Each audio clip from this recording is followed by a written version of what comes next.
Hi dear students, how are you? Hope you will be fine. Welcome to my channel लिमराइट सोच. Now आप सबका स्वागत है. आज हम एक नए टॉपिक के साथ शुरू करते हैं जो हमारा लेक्चर सीरीज चल रहा था. मैंने आप लोगों से पहले ही कहा था, हमारा एक कमिटमेंट था कि हम लेक्चर सीरीज लेकर आएंगे मैथ्स के लिए भी और साइंस के लिए भी. तो उसी का लेक्चर सीरीज आज जो हम लाए हैं लेक्चर वो मैथ्स पर लेकर आए हैं. जो हमारा पार्ट 1 था अलजेब्राइक एक्सप्रेशन. आज हम उसका सेकेंड पार्ट लाएंगे. पॉलिनोमियल्स समझेंगे, कोएफिशिएंट समझेंगे और डिग्री समझेंगे. और ये भी हमें समझना है कि पॉलिनोमियल्स कहते किसे हैं, फिर वेरिएबल क्या है, linear equation in one variable, two variable, ये सब चीज़ें आज हम समझेंगे अच्छी तरीके से. तो शुरू करते हैं क्लास को. तो सबसे पहला जो कंसेप्ट हमें लेना है पॉलिनोमियल के बारे में. समझना है कि पॉलिनोमियल होता क्या है. Are you getting it? समझ रहे हो ना? ध्यान देना है यहाँ पे, अच्छी तरीके से समझ लो.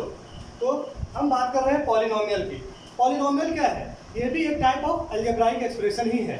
जैसे अगर मैं लिख रहा हूँ कोई equation, any equation, any arbitrary, arbitrary मतलब अपनी मर्जी की, मनमानी. तो कोई भी अगर मैंने ले लिया x² + 2x + 3, तो ये एक क्या है, यहाँ पे वेरिएबल है, x का वेरिएबल है. कितने टर्म है? 3 टर्म है. ये एक अलजेब्राइक एक्सप्रेशन है. यहाँ तक तो क्लियर है. अभी मैं इसे इक्वेशन नहीं बोलूँगा. इक्वेशन क्यों नहीं बोलूँगा? ये मैंने ऑलरेडी प्रीवियस में आपको बताया था. ये इक्वल टू 0 नहीं है, इसीलिए अभी ये क्या है, this is only an expression. ये एक्सप्रेशन है, ये अभी पॉलिनोमियल है. जैसे ये इक्वल टू 0 हो जाएगा, ये क्या बन जाएगा आपका क्वाड्रेटिक इक्वेशन. ये सब हम आगे बात करेंगे क्वाड्रेटिक इक्वेशन क्या होता है.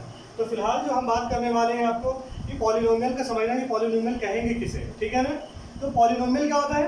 एक टाइप ऑफ अलजेब्राइक एक्सप्रेशन ही होता है. बट यहाँ पे ध्यान रखने वाला जो चीज़ क्या है, देखो 3 कंडीशन पॉलिनोमियल का. नंबर 1, ये क्या है, एक टाइप्स ऑफ अलजेब्राइक एक्सप्रेशन.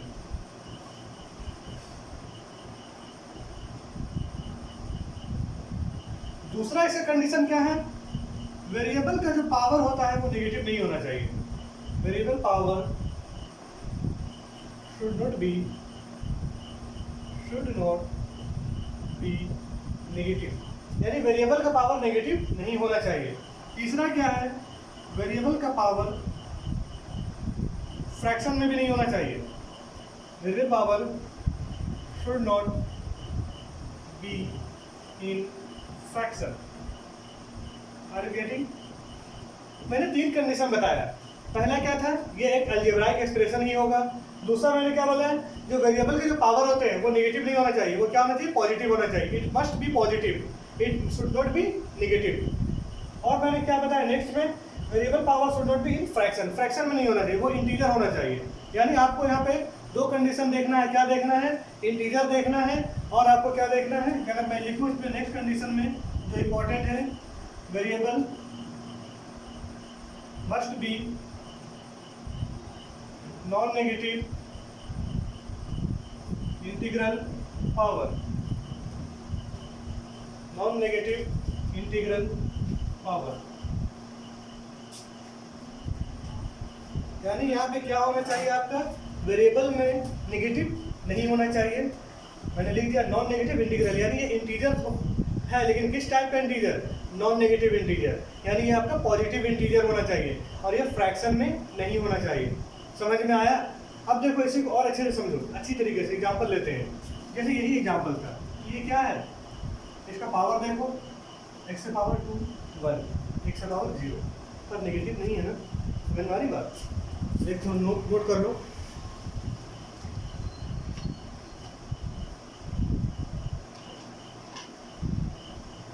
तो वेरिएबल का पावर आपका क्या होना चाहिए, नेगेटिव नहीं होना चाहिए. ठीक है ना? जैसे यहाँ पे क्या है, 2 है, 1 है और यहाँ पे x का पावर 0 है, इसीलिए आपका पॉलिनोमियल है. लेकिन अगर इस फॉर्म में लिखा होता, सपोज आपका ऐसे रहता, x⁻² होता, प्लस x होता, प्लस 3 होता, तो इसे हम पॉलिनोमियल बोलेंगे? No, this is not the polynomial. अगर इक्वेशन और होता, अगर इस तरह से होता, मान लो x³ होता प्लस √x हो जाता प्लस 3 हो जाता, तो इसे हम पॉलिनोमियल बोलेंगे? नहीं बोलेंगे. क्यों? x का पावर यहाँ पे क्या हो गया, 1/2. कैसे इसको लिख सकते हैं, देखो जरा, x² प्लस x 1/2 प्लस 3. तो आपको समझ में क्या आया, पॉलिनोमियल में सबसे इम्पोर्टेंट चीज़, बार बार कह रहा हूँ, इम्पोर्टेंट है. क्या है, x का पावर जो है, या x हो या कोई भी वेरिएबल, x हो, y हो, z हो, p हो, q हो, r हो,